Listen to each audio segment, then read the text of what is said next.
Hello, I'm in a 2015 Jeep Wrangler, and today I'm going to show you how to open the hood. So, up front here, we'll see these two levers on each side that pull to release.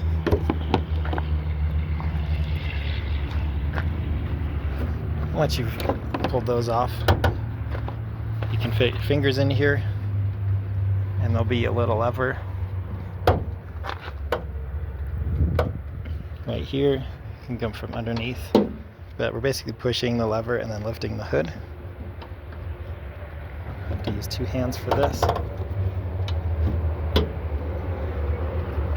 And then once you've got this open, there's an arm here you can lift.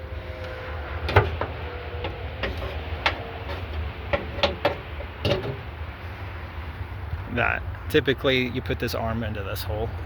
Just a little hard to do with this camera.